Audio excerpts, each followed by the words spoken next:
So I want to start with kind of a broad question, which is, how are you feeling about this political moment that we're in? I wouldn't say I'm ecstatic, but I'm relieved. I think I would be incredibly depressed if the election had gone the other way. And, it's probably a little bit asymmetric. I'm less happy than I would be unhappy had it gone the other way. I never actually supported DeSantis. I did meet with him a couple of times, maybe toyed with the idea a little bit. DeSantis felt promising in early 2021 when he was sort of the courageous COVID governor. And by early 2023, it felt like he was a little bit too locked in on these culture wars. And I didn't believe that was, they're important, but they're not the most important thing. And so it already felt very off in early 2023 to me. This video unpacks the 2024 election results, revealing how shifting political dynamics and cultural forces are reshaping America. With sharp insights and bold analysis from Peter Thiel, it's a must-watch for anyone seeking to understand this pivotal moment in history. Were you surprised by what happened on Tuesday night? Because some have credited you for predicting it. You said it was going to kind of be a blowout in one direction or the other. I didn't think it was going to be that close. And I suppose I didn't think that Harris was going to win by a big margin. So if you combine those two things, it's a way of saying that I thought it was going to be a solid win for Trump. I mean, he was way behind in the polls in 2016 and 2020, and both of those were, extremely close. And if you just believe that the polls hadn't been fully adjusted and they hadn't fully corrected whatever mistake they were making in the polling from 4 or 8 years ago, and the polls were even, that suggested it was going to be a very solid win. And then on some level, I think it was just a collapse of liberalism. Say more. I mean, of liberalism or of the Democratic Party? Of liberalism, the Democratic Party. I think it's too narrow to blame it on, a somewhat senile Biden and a, somewhat goofy Kamala Harris. And it was sort of just somehow it was just this much broader collapse. The mix of relief and skepticism about the political moment reflects the complexity of the current landscape. From DeSantis' perceived missteps to Trump's enduring ability to outperform expectations, these shifts suggest not just individual choices, but a broader evolution in voter priorities and ideological divides. It feels like a much more decisive election.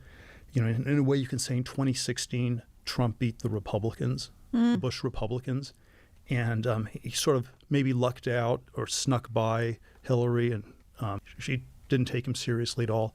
You can't say that about 2024. Everyone knew it was going to be the Midwest states, Pennsylvania, Wisconsin, Michigan.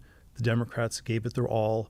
They spent 2 or 3 times as much money as Trump spent the last 3-4 months, and it just didn't work.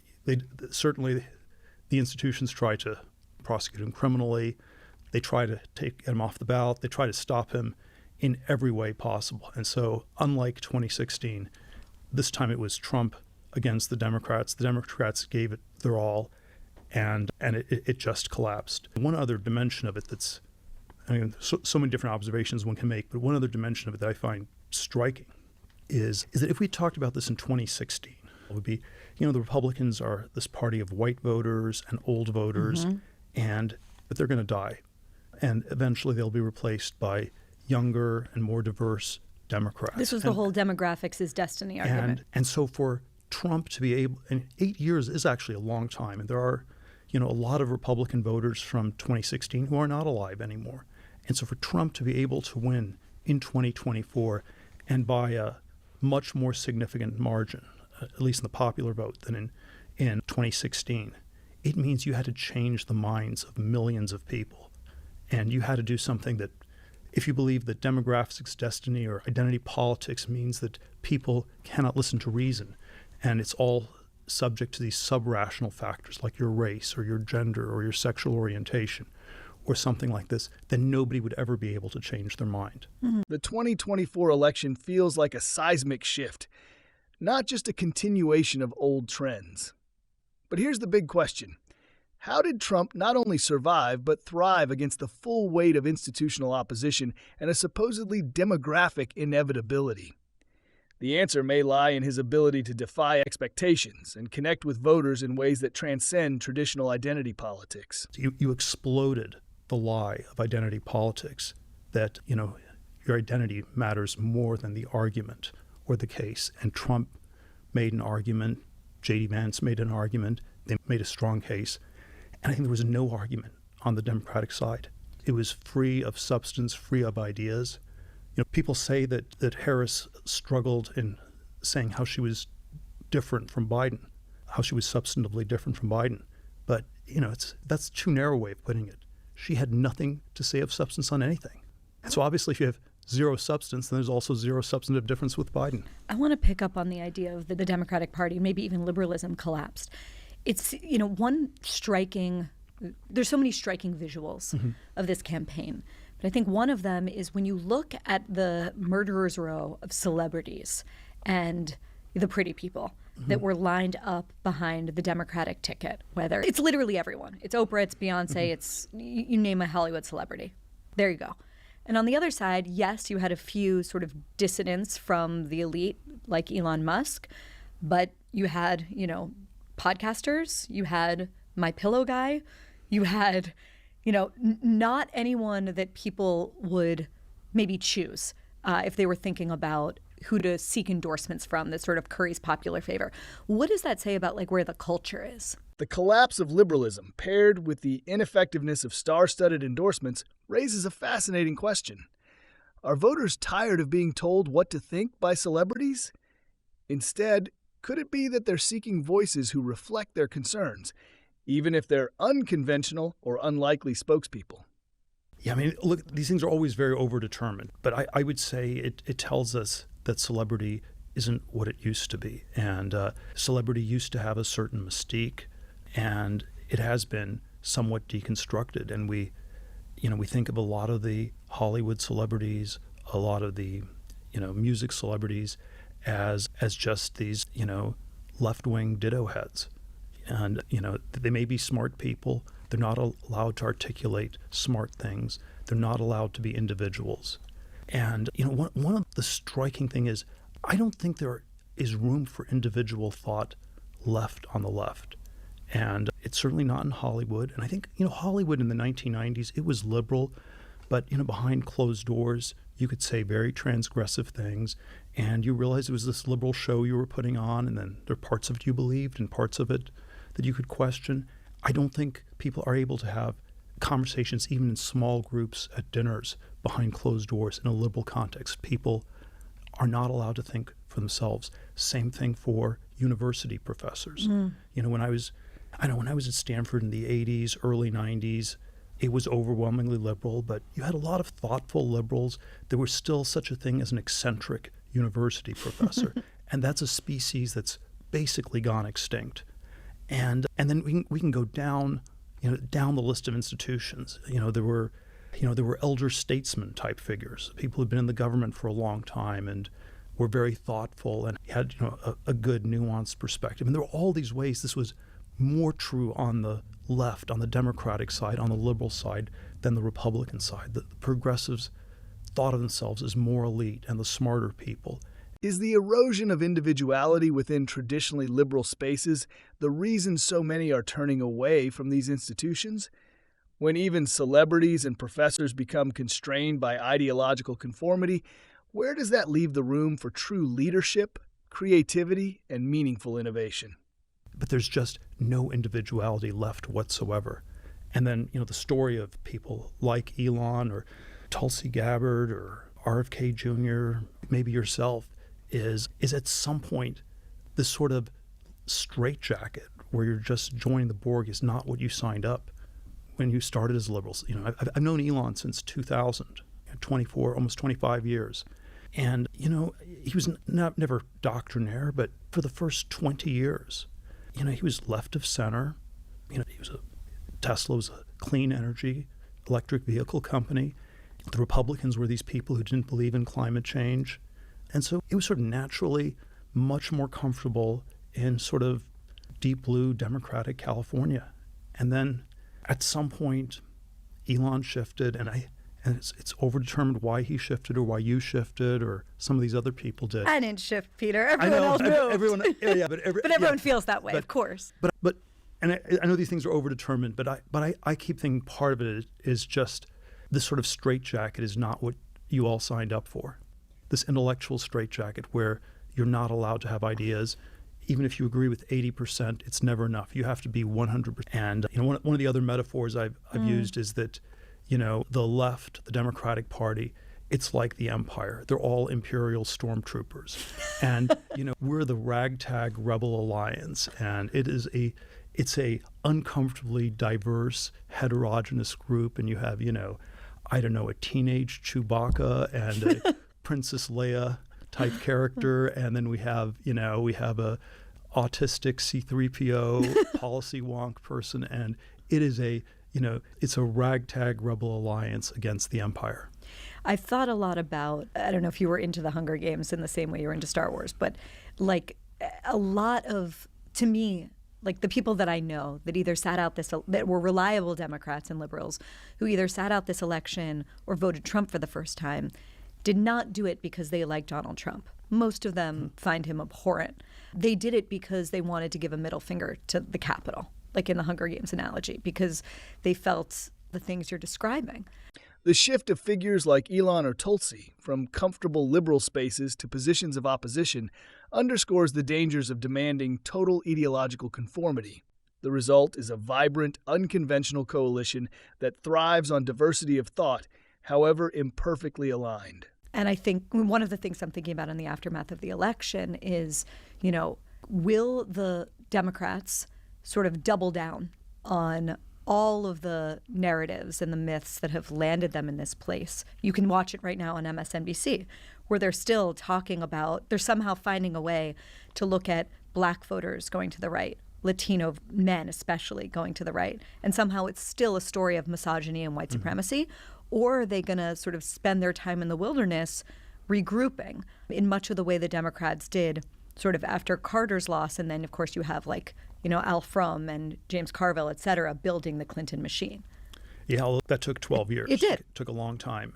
I don't know, but I worry that the sort of skill for introspection, reflection, thought has just really atrophied. And there's But isn't losing a very good lesson It should be, but somehow the Democrat, it's a long history, but the Clintons in the 90s, it was triangulation, which was maybe a little bit nihilistic, moderate, compromise seeking, but behind closed doors, I think you had very smart people in the Clinton administration who had debates and were able to articulate things. And then you got to some consensus view, and there was a big shift with Obama in 2008, and in a way you could say there were only two people in the Obama administration, two individuals, him and her, and everybody else was just an NPC.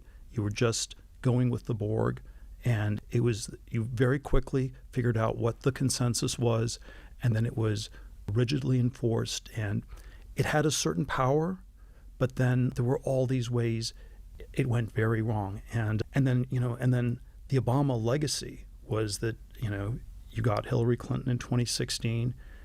Probably Biden was their best candidate in 2020. It was almost blocked by Obama.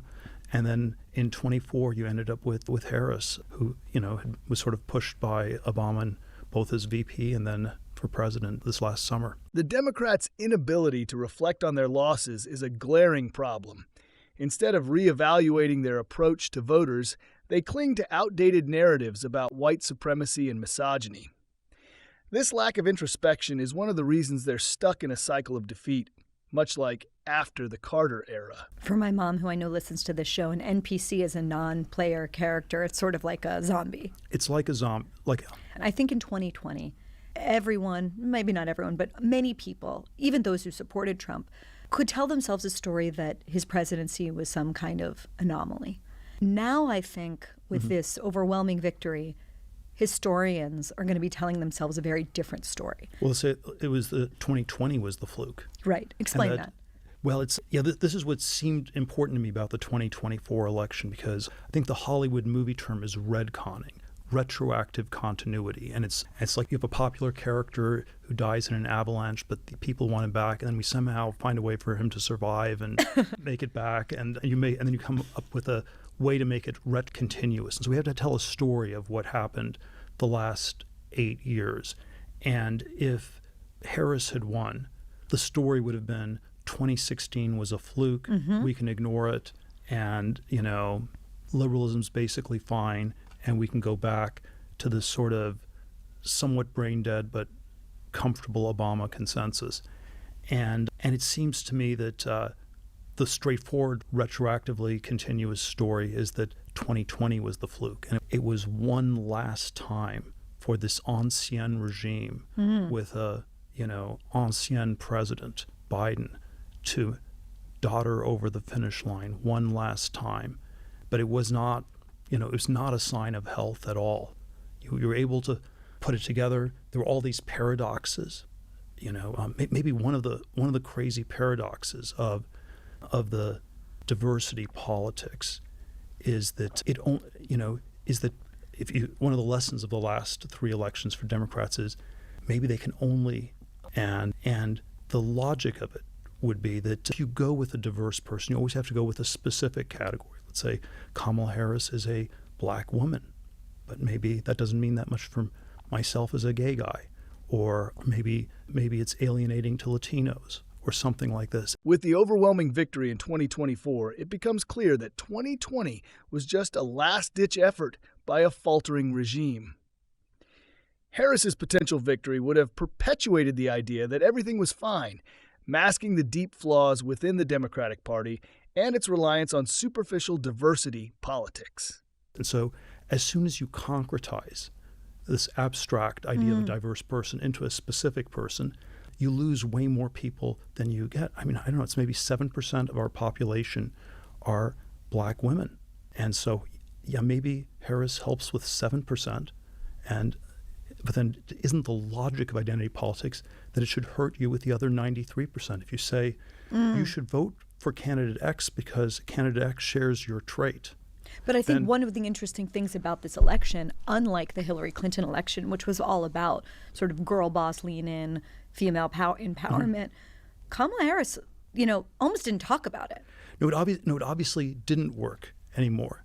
But I think the last time the identity politics worked for real was probably the 2008 election with Obama. And it worked because in 2008, we were still in a pre-internet world. And a pre-internet world meant you could tell one message to one group of people and a different message to a different group of people. And so for black voters, Obama could say he was a black person and they should vote for him because he was black like them. And to white voters, Obama could say he was a post-racial person and they should vote for him because he was post-racial. By the time you get to 2016, it doesn't actually work. Yeah, Hillary can't tell, women to vote for her because she's a woman and men to vote for her because she's a post-gender person or something like that. And, this sort of micro-targeting, Mark Penn political strategy from the 90s was way past its sell-by date in 2016. So somehow... Although I will say both presidential candidates, interestingly, in this election, sort of had one message for Arab Muslim voters, certainly in parts of Michigan, and a very different message for Jewish voters in the same state. In 2008, Obama effectively used identity politics by delivering tailored messages to different voter groups. But by 2016, this approach was past its prime, especially as the internet made it harder to maintain separate narratives for different demographics. This breakdown of identity politics, combined with Hillary's inability to replicate Obama's success, was evident by the time of the 2024 election. I'm just wondering if the rule always holds. That one is complicated, I suppose, and we can analyze in a lot of ways, but I suppose it's evidence of just the total collapse of the Democratic Party if you lose ground among both Jews and Muslims. Like, how do you do that? And I can come up with all sorts of ways to explain it, but let's just say as a fact, it sort of suggests to you that, wow, if you can't even gain with one of those groups at the expense of the other, this whole identity politics thing has gone super haywire. But yeah, it's Kamala didn't know how to talk about it in the right way, and maybe there was no good way to do it. But I don't think this is a conversation they can have on the Democratic side because Biden was the compromise. He was the old, straight, white male, And the promise was he's going to be the last one we'll ever have. We need him this one time to get through in 2020. So somehow they knew that this was the most electable person in 2020. And then, of course, we'll get a more diverse person after Biden. But then sort of 2, 3, 4, 2023, wow, it's anybody post-Biden is worse than Biden. And then it's only when the senility really catches up that we have to do something. And then somehow the consensus shifted very quickly to we don't have time for a primary, therefore we have to go with Kamala Harris, therefore we have to have this wishful thinking that she's the most wonderful candidate ever, even though that's not something we believed for the 3.5 years before. And then, it works for a few weeks, but then unravels pretty badly, as we all saw. How do you even lose both Jews and Muslims in the same election cycle? The Democrats tried to play this identity politics game, but it seems to have backfired in spectacular fashion. It's almost as if they were doomed to fail once they could no longer live up to the promise of diversity after Biden.